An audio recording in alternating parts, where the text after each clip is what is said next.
Gracias, pastor. Se ganó un trabajo de comunicadora. Gracias.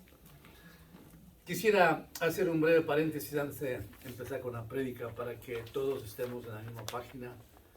El por qué en ese país celebramos el famoso Día de Acción de Gracias. Muchos ya lo conocemos, pero en honor a los que todavía no saben bien o refrescar nuestras memorias, vamos a hablar un par de minutos sobre la historia de esta festividad. En primer lugar, subrayo de que en Estados Unidos se reúnen las familias más que en la fecha de Navidad. Se movilizan más gente en aeropuertos, por vía terrestre, por tren, para estar junto a las familias para celebrar el Día de Acción de Gracias. Lamentablemente, como todo, esto se ha materializado mucho y a veces lo llaman el Día del Pavo. No es así. Así que el Día de Acción de Gracias es una fecha muy solemne en Estados Unidos. Se celebra solo en este país y en Canadá. Así que nosotros, al estar viviendo acá, también vale la pena que nos contextualicemos y seamos parte de esta gran fiesta que es el Día de Acción de Gracias, independientemente que usted y yo cada día estamos agradeciendo al Señor. Pero en verdad que este día jueves debemos reunirnos con nuestros familiares para darle gracias al Señor, darle gracias al Señor por los alimentos y por todo lo que Él es en nuestras vidas. Yo les recomiendo que hagan eso porque es muy precioso saber que cuando estamos en familia y pone el Señor alimentos en nuestra mesa, podemos agradecerle con todo nuestro corazón. Es una festividad bastante maravillosa y cuando le honramos al Señor, pues una bendición. Repito, lamentablemente en este país se ha tomado diferente dirección de las cosas del Señor, en todo aspecto. Pero nosotros, su pueblo, tenemos que mantenernos verticales a una celebración como es el Día de Acción de Gracias. Ahora, ¿cuál es la historia? En el año de 1620 hay un grupo identificados como peregrinos que deciden separarse de la iglesia donde ellos en Inglaterra para tener mayor libertad, habla la historia, de adorar al Señor. Así es que ellos vienen desde Inglaterra rumbo para Estados Unidos con ese propósito. Ellos tenían el deseo de llegar al estado de Virginia, que es ahora, pero la situación del tiempo les exigió llegar al estado que es ahora Massachusetts, y llegan a un lugar llamado Plymouth. Ahí se establecen todas esas familias de los peregrinos.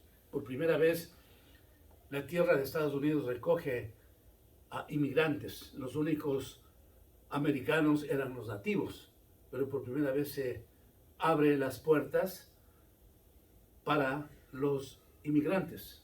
Por eso es que este país es un país de inmigrantes. Nadie es dueño de este país, excepto el Señor, que dice, mía es la tierra y todo lo que ella habita. Y desde ahí hasta ahora es un país de inmigrantes. Así que el primer año, en 1620, se cree que el 50% de estos peregrinos, de este grupo religioso, muere. ¿Por qué? La inclemencia del tiempo, el hambre, las enfermedades, cobraron una factura muy fuerte para ellos y mueren el 50%. Pero en el año de 1621, es decir, un año después, encuentran amistad con los indios y surge un personaje, un guerrero que lo llaman de nombre Cuanto. Él se acerca a los peregrinos y les enseña a sembrar el maíz y les enseña cómo se sembraba aquí en Estados Unidos. Miren ustedes esa bendición. Un indígena les enseña cómo tenía que ser cultivada la tierra.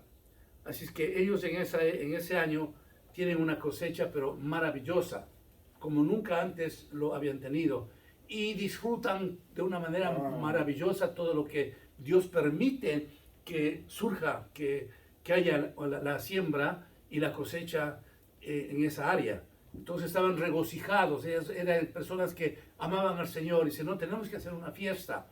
Se habla de que hubo diferentes comidas en ese día de celebración del Día de Acción de Gracias, e invitan obviamente a los indios de ese tiempo para tener comunión con ellos también, y se fortalece este país a través de ese comienzo maravilloso.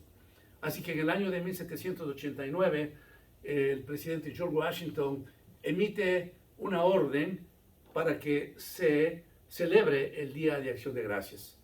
Pero lamentablemente eso no se hacía cada año y queda flotando.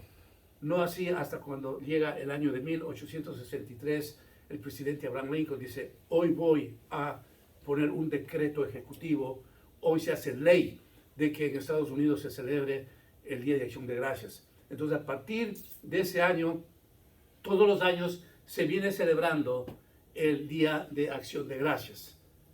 Todos los años en Estados Unidos y Canadá se celebra con mucho énfasis esta fecha tan solemne que es el Día de Acción de Gracias, porque la idea de George Washington, la idea de Abraham Lincoln era fortalecer a las familias, unirse, dar gracias a Dios de lo que recibimos todos los días, los alimentos, y que había una fecha especial para agradecerle al Señor. Así que de esta manera queda establecido hasta este momento lo que significa el Día de Acción de Gracias. Quiero yo subrayar un poquito de lo que ocurrió en mi vida personal. Yo vine a este país en 1966, tanto tiempo atrás, ¿no es cierto? 56 años. Yo no le conocía al Señor. Y celebrábamos el Thanksgiving allá en Nueva York con mi familia. Nadie conocía al Señor tampoco. Celebrábamos de una forma impía. ¿Cómo, hermanos? En glotonería, en borrachera, en baile, en una fiesta inmunda. Así celebré por mucho tiempo yo. Y para mí era el día de Thanksgiving, era una fecha donde tenía que comer bastante, donde tenía que tomar bastante y que mi carne se dé rienda suelta a eso. Así festejaba. Hasta que luego, hermanos, cuando conocí al Señor, entendí que era un día tan sagrado, tan hermoso, para decirle, Padre mío, gracias, muchas gracias por estos alimentos que pones en esta mesa y porque ahora soy un hombre diferente. Veo usted, hermanos, cómo el Señor nos va dando entendimiento hasta inclusive cómo celebrar las cosas sagradas de Él. Entonces, a partir de ese año que el Señor me llamó, que ya son 42 años de estar en sus caminos, mi mente es diferente, hermanos. Trato de celebrar con la familia, agradeciéndole al Señor por todo lo que nosotros hemos hecho. Así es que con esta síntesis que he tratado de exponerles, hermanos, les pido, reúnanse el día jueves con sus familias, celebren, coman, el Señor les va a permitir tener los alimentos y agradezcan al Señor que estamos aquí, hermanos. Es un pueblo de inmigrantes, nunca se sienta avergonzado usted de que es un inmigrante. No, todos somos hermanos. Los nacidos aquí pueden decir, mi tatarabuelo fue inmigrante. Nadie puede decir, soy así purísimo de Estados Unidos, porque entonces solamente los indios tienen esa facultad. Todos, hermanos, todos. Presidentes actuales tienen sus abuelos o tatarabuelos que fueron inmigrantes. Todos somos inmigrantes.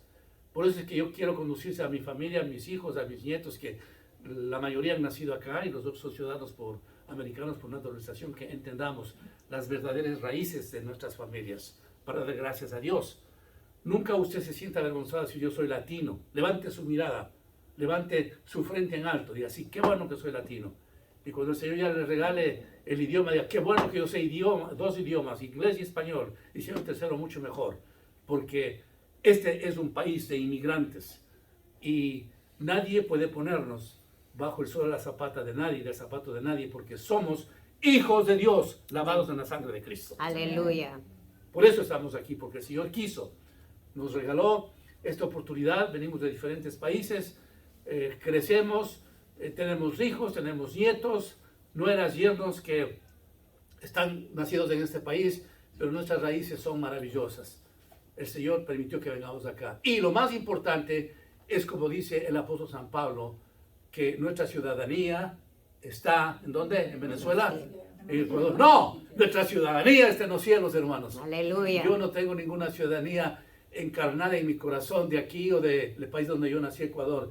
Mi ciudadanía está en el cielo, hermanos. Amén. Porque esa ciudadanía va a ser eternamente y para siempre. Mientras tanto, disfrutamos lo que el Señor nos ha dado, que es venir a este gran país y seamos siempre un aporte para la sociedad, seamos siempre un aporte para este país, porque Dios nos ha permitido ello. Yo me siento muy contento de estar ya más de 2 décadas en Orlando viviendo. Son 26 años que estamos acá, de los cuales dediqué 18 años a servir a una institución como la cárcel, como capellán. Serví a este país, serví a esta sociedad. presos que cuando me encontraron en la calle me han saludado, me han dicho, pastor, capellán, buenos días. ¿Usted se acuerda que en tal parte, en tal fecha, yo acepté al Señor en la cárcel? Y yo ahora, pastor, soy diferente. Soy un hombre que reconcilié a mi familia. Soy un hombre que dejé la droga, dejé esto, dejé lo otro. Hoy soy una nueva criatura en Cristo. Entonces, eso es lo que tenemos que hacer, hermanos. Demostrar que siendo inmigrantes tenemos la verticalidad como cristianos para hacer un aporte a esta sociedad y constituirnos en los activos de este país tan hermoso que es, porque cuando estamos con Cristo reconocemos la grandeza de este país. Ayer este país fue la cuna del Evangelio.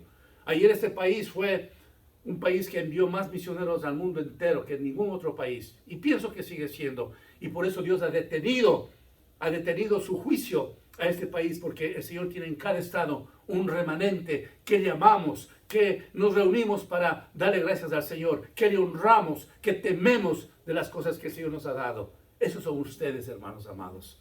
Ese remanente son ustedes, ese remanente soy yo. Por eso este jueves, hermanos, reúnanse y den gracias al Señor. Así que vamos a reflexionar rapidito en un pasaje que expresa justamente el agradecimiento al Señor después de un acontecimiento tremendo, hermanos. Es el acontecimiento en mi interpretación bíblica, sin que podamos subestimar ninguna parte de la Biblia, porque todo es Biblia y todo es palabra de Dios. Pero a mí personalmente me encanta subrayar como milagro lo que el Señor hizo cuando detuvo al Mar Rojo, hermanos. Ese es un brazo de océano. No es un mar así, es un brazo de océano que usted lo avanza a divisar estando en una parte al otro extremo. No se puede. Es realmente como un océano. Expresa entonces Moisés junto a su pueblo un agradecimiento de lo que el Señor hizo, hermanos, con el pueblo de Israel. Recordemos algo brevemente, hermanos, que después de las 10 plagas que manda el Señor, sale Israel de Egipto. Pero luego son perseguidos. Faraón arma todo su ejército, dice la palabra de Dios, con sus mejores jinetes, con su mejor armamento, con su mejor ejército, sale en búsqueda del pueblo judío porque se arrepiente haberles dejado salir de Egipto. Avanza el pueblo de Israel. Sale de Egipto, pero se encuentran frente al Mar Rojo. Cuando están frente al Mar Rojo, divisan obviamente un imposible poder escaparse de ahí. Si entraban al Mar Rojo, tenían que morir.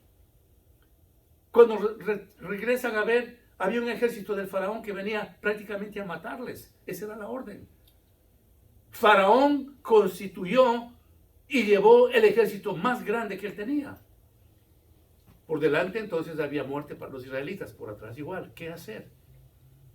Ahí es cuando el Señor se glorifica de una manera tan grande, hermanos. La Biblia está llena de milagros y de cosas maravillosas. Pero permítanme decir esto, hermanos, yo no he visto un milagro tan grande. Me refiero a un milagro físico, porque lo de Jesucristo es otro capítulo, de cómo un mar rojo puede detenerse para que el pueblo de Israel pase en seco y pueda escaparse de la muerte. Yo estaba leyendo, hermanos, ¿qué tiempo duró para que el pueblo judío pueda atravesar el Mar Rojo? Bueno, fue toda la noche.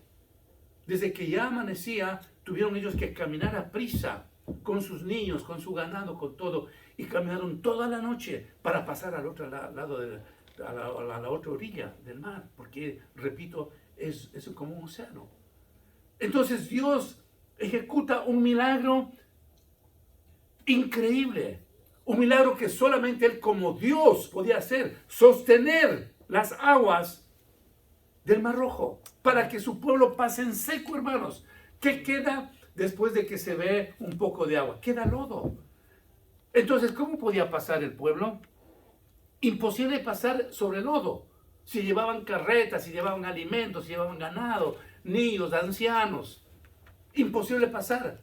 Pero el milagro maravilloso es que abre una cortina grande en el mar y el pueblo judío pasa en seco. El suelo estaba seco, hermanos amados, por eso podían pisar, por eso podían pasar. Toda una noche tiene que darse para que el pueblo llegue hasta la otra orilla. Y cuando miraron los ejércitos del faraón y quisieron hacer lo mismo, ustedes la saben, hermanos. En la mitad del transcurso de ellos al entrar al Mar Rojo, el Señor une las aguas que estaban como dos paredes sosteniendo para que pase el pueblo judío. Y dice la palabra del Señor, hermanos, que no quedó uno solo del pueblo de Egipto. Uno solo del ejército del faraón. Todos fallecieron. Todos murieron, hermanos. Una cosa que realmente nos haría difícil comprender si no fuéramos cristianos.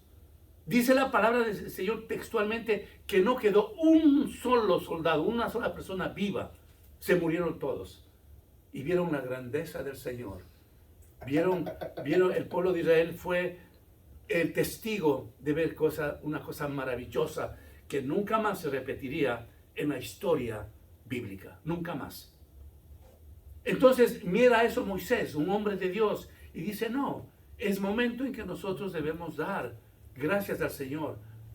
Y se presenta con una acción de gracias maravilloso, Moisés, y redacta una canción, un romance, redacta una alegría para que el pueblo se una con él y pueda decir lo que vamos a ver en esta mañana. En el capítulo 15 entonces de Éxodo, dice el cántico de Moisés y de María. Recuerde que María era su hermana. En el capítulo 15 del Antiguo Testamento, en su primer versículo, dice así la palabra de Dios. Entonces cantó Moisés y los hijos de Israel este cántico a Jehová y dijeron, ¿por qué cantaban, hermanos? ¿Por qué? Porque estaban entusiasmados de alegría, salían de la esclavitud. Habían pasado más de 400 años. Entonces Moisés, como era un siervo de Dios, con María, realizan este homenaje al Señor. Dice, vamos a cantar al Señor. Y escriben esta explicación maravillosa de este cántico de agradecimiento al Señor. Y dice, cantaré yo a Jehová porque se ha magnificado grandemente, ha echado en el mar al caballo y al jinete. Cuando ellos están cantando esta canción maravillosa, podemos observar, hermanos, que hay un reconocimiento en primera instancia de lo que vieron al Señor. Cuando nosotros, hermanos, estamos llegando a los pies del Señor en oración, hermanos, traigamos ese holocausto de agradecimiento diciéndole al Señor lo que ha hecho en nuestras vidas, posiblemente en asunto de trabajo, en asunto de salud, en asunto financiero, un milagro con nuestras familias, en sanidad, etcétera, etcétera. Entonces Moisés recapitula, empieza alabando al Señor, diciéndole lo que Él ha hecho. Así escribe él, cantaré yo a Jehová porque se ha magnificado grandemente, ha echado en el mar al caballo y al jinete.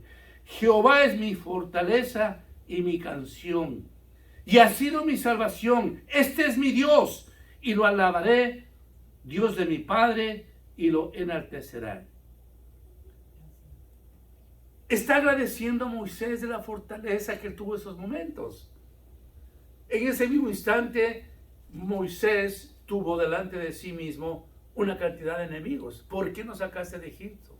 Mira, ahora o los ejércitos del faraón nos van a asesinar, o si entramos al Mar Rojo vamos a morir ahogados.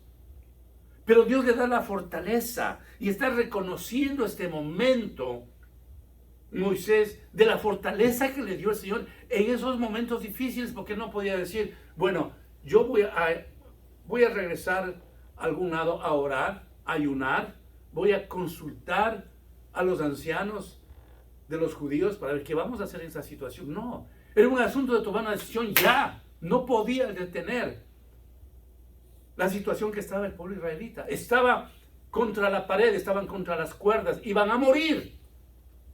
Pero entonces él reconoce que ese momento el Señor le da fortaleza, le da sabiduría, le da ese entendimiento, como cuando usted y yo, hermanos, hay ocasiones de nuestras vidas que tenemos que tomar una decisión ya, que tenemos que dar el último golpe al enemigo, hermanos, que tenemos que esforzarnos para hacer esto y derribar a nuestro enemigo. Nosotros no podemos en estos tiempos decir, voy a seguir esperando, voy a seguir orando. No, hay decisiones en nuestras vidas que tenemos que tomar ya.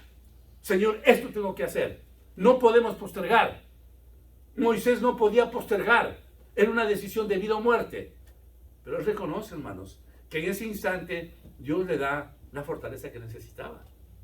Como cuando usted y yo, hermanos, no sabemos qué hacer. Ese mismo momento Dios viene, acude a nuestro favor, nos da la fortaleza que necesitamos, la sabiduría, y decimos, vámonos, vamos a hacer eso. Eso es precisamente lo que Moisés hizo. Y dice, lo alabaré, yo soy mi Padre, lo enalteceré, porque está reconociendo la grandeza de Dios. En el versículo 3 dice, Jehová es varón de guerra, Jehová es su nombre. Usted sabe que nosotros tenemos un Dios que es de guerra, que es un guerrero de primera. Amén. Y que siendo un guerrero, un Dios consolidado en su poder y en su gracia, Él no puede perder ninguna batalla. Aleluya. Amén. ¿Usted sabe eso, hermanos? Señor. Gracias. Ese es el papá de usted. Ese es mi papá. Gracias. El varón de guerra. El que pelea todas nuestras batallas, hermanos. El que sabe dónde tenemos que ir. Cuando el enemigo nos tiene agobiados ya. Cuando no encontramos solución a nada. Cuando estamos en el túnel oscuro sin ver ninguna claridad, sin una luz.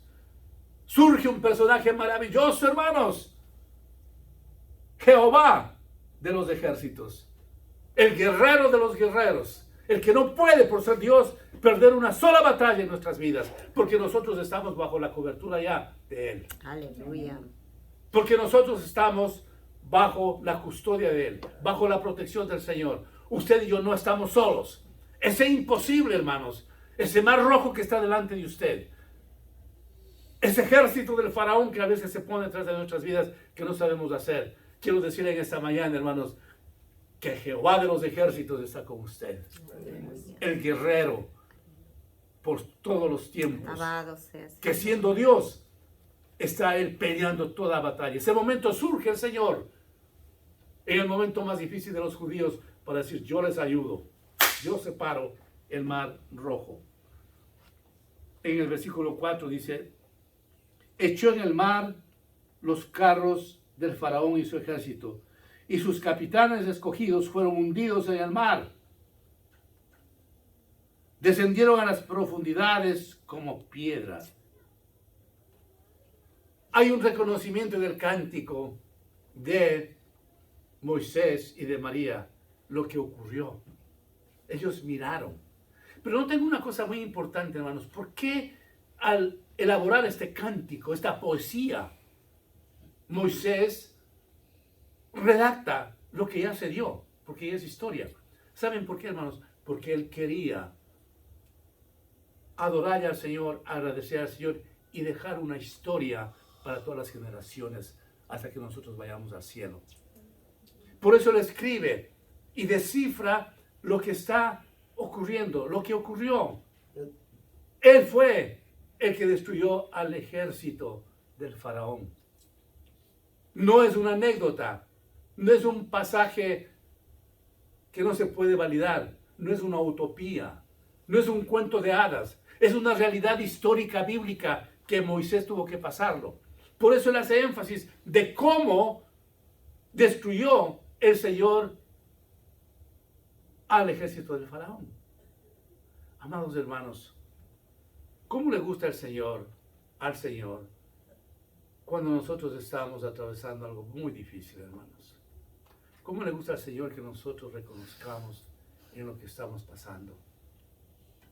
Pero ahí no se queda la situación nuestra, sino que cuando el Señor nos escucha lo que estamos pasando y nos da la victoria, hermanos, ¿cómo le gusta al Señor que usted pueda recapitular de dónde le sacó el Señor?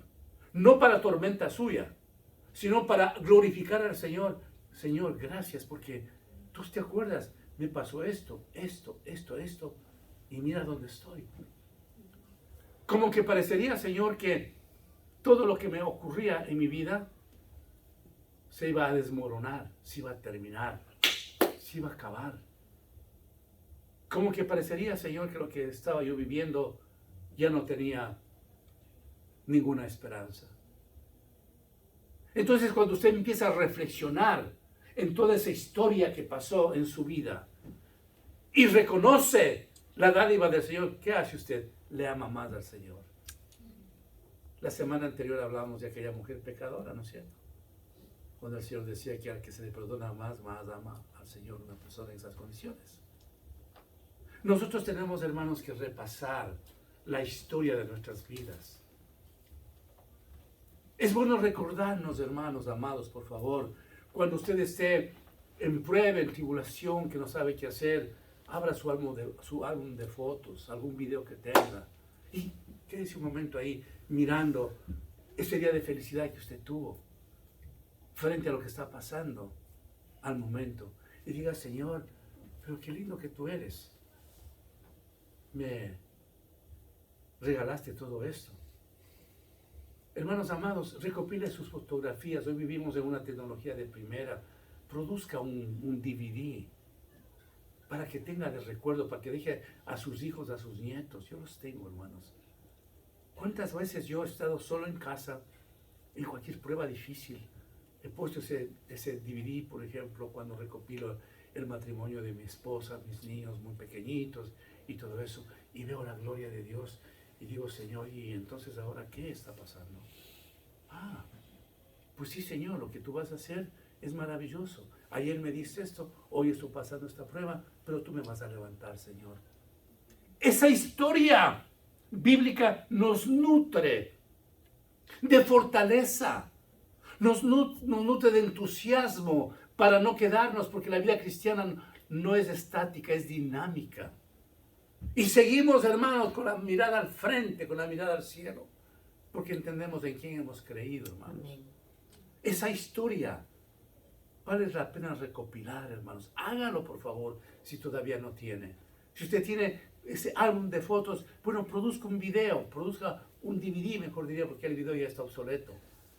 Póngale música, hermanos, música cristiana, y deje ese DVD como una herencia. Eso es mejor que dejar millones de dólares, hermanos, a los hijos, a las nueras, a los yernos.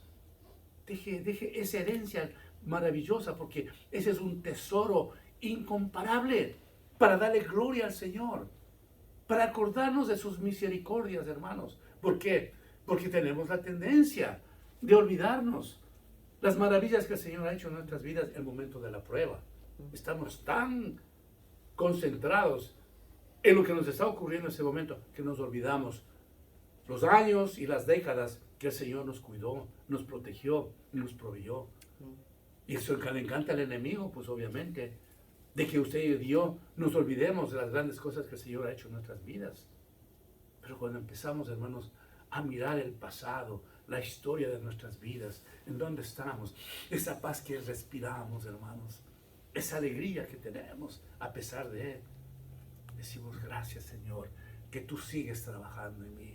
Y nos acordamos lo que dice la palabra del Señor, que la obra que empezó en nosotros lo va a perfeccionar. Aleluya, aleluya. Nunca nos vamos a quedar iguales como hoy o como ayer. El Señor cada día sigue trabajando, mejorando nuestros corazones, nuestras vidas, nuestra manera de pensar, nuestro comportamiento, nuestras actitudes. El que no quiere, pues no quiere, y tendrá que pagar un precio bien grave, que el Señor lo cobrará en algún momento. Que no quiere, no quiere, el Señor no exige a nadie.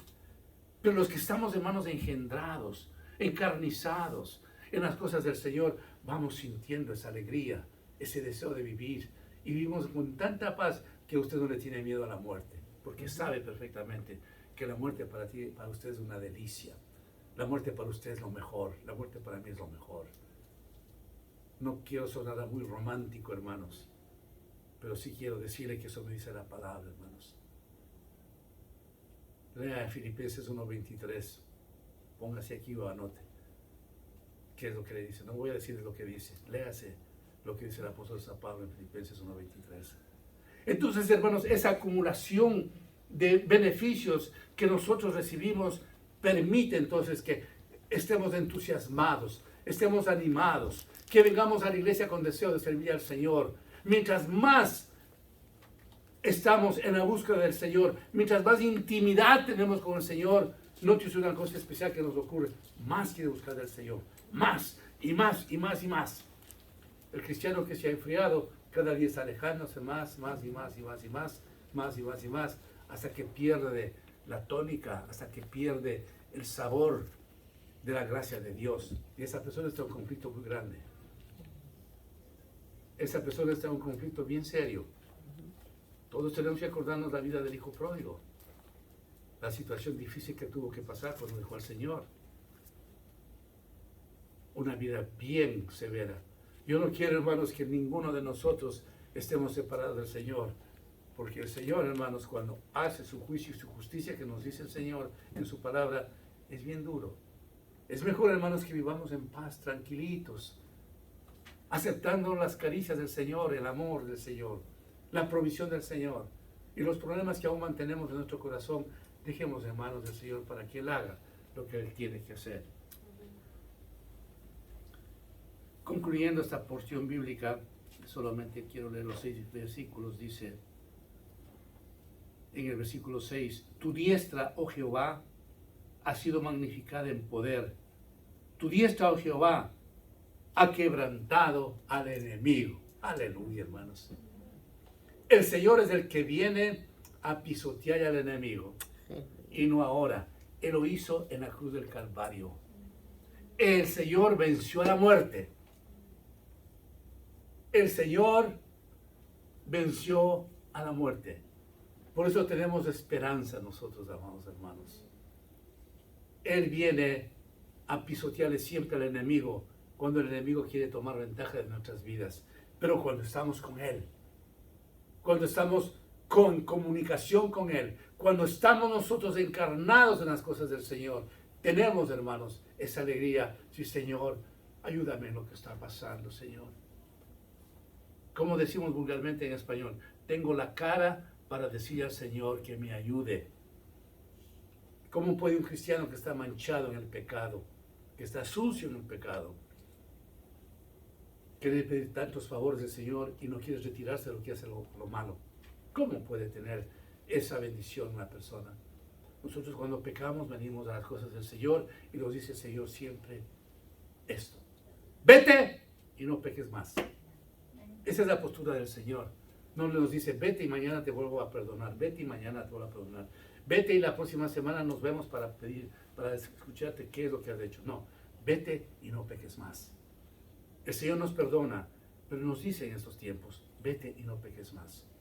Así que, amados hermanos, cuando revisamos esta historia bíblica de una manera profunda, que está adornado de simpleza, porque las cosas del Señor no están escondidas de nada, nos invita a reflexionar que esta fecha de acción de gracias debemos consolidar nuestro amor para Él, abrazar a Cristo y decirle cuánto le amamos, porque ahora somos discípulos de Cristo. Ahora somos discípulos del dueño de todo, del Padre eterno, creador de todo. El papá de ustedes es el dueño de todo. Mía es la tierra y mí es todo lo que en ella habita, dice el Señor. Ese es el papá que usted tiene. Ese es el papá que yo tengo. El dueño de todo, absolutamente de todo. Si Él está diciendo a mí es la tierra y todo lo que en ella habita, quiere decir, hermanos, que todas las corporaciones financieras, todos los edificios y todo pertenece a nuestro papá. Y Él está dispuesto a darnos, hermanos. Pero está dispuesto a darnos en tanto en cuanto nosotros seamos verticales en las cosas del Señor y reconozcamos cuántas veces el Señor abrió el mar rojo en nuestras vidas para pasar a la otra orilla en seco. Amén. Amén. Oremos, hermanos, inclinen sus rostros.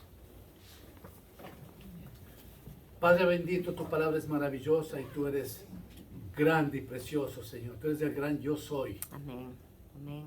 El que nos has bendecido, Señor. El que nos tocaste nuestros corazones y un día nos llamaste ante tu presencia para ser tus hijos, Padre. Señor, yo levanto mis manos para que abraces a cada uno de tus hijos que están aquí presentes, Señor. Abrázalos, bésalos, Señor. Por favor, Padre.